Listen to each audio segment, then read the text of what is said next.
गुजरात में जहरीली शराब पीने से 55 लोगों की मौत हो गई उस राज्य में जहां पर की शराबबंदी है। वहां पर जहरीली शराब कैसे बिक रही है जहां पे 27 साल से भारतीय जनता पार्टी का राज है, और उस राज्य में अगर 55 लोगों की मौत पर मैं सवाल उठा रहा हूं और कह रहा हूं कि सदन में इसके बारे में चर्चा कीजिए। 267 का नोटिस दिया। क्या 55 लोगों की मौत इमरजेंसी नहीं है?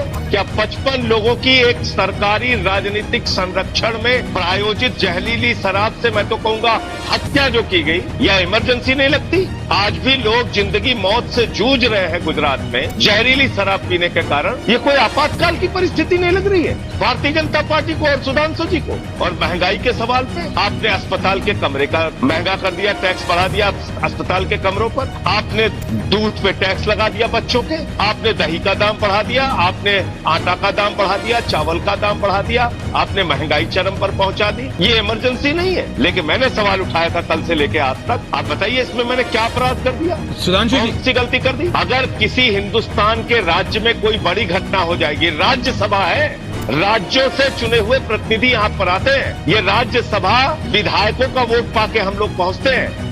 तो अगर यहाँ पर किसी राज्य में कोई बड़ी घटना हो गई तो उस पर चर्चा नहीं हो सकती। ये किस प्रकार की बात आप कर रहे हैं? हमारे तो अधिकार भी छीन लिया आपने लगातार, कभी जीएनसीटीडी एक्ट लाके, कभी कुछ लाके, कभी यूनिफिकेशन का बहाना लेके चुनाव टाल के। तो आप ये कैसी हास्यास्पद बात कर रहे हैं कि राज्य के विषय में यहाँ पे कैसे चर्चा होगी? ये तो बड़ी अजीब बात है। और दूसरी बात, उन्होंने ये नहीं बताया कि इस जहरीली शराब का धंधा वहाँ पे चल कैसे रहा है। जब 27 साल से आप वहाँ पे राज कर रहे हैं, आपके मुख्यमंत्री को जवाब नहीं देना चाहिए इस पे? दिल्ली वो राज्य है, दिल्ली वो राज्य है जहां पर सबसे अधिक आबादी पर एक ठेका है।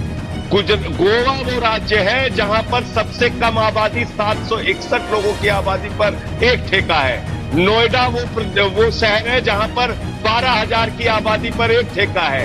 ये बगल का इनके गुड़गांव वो राज्य है जहां पर 4,000 वो शहर है जहां पर 4,000 की आबादी पर एक ठेका है।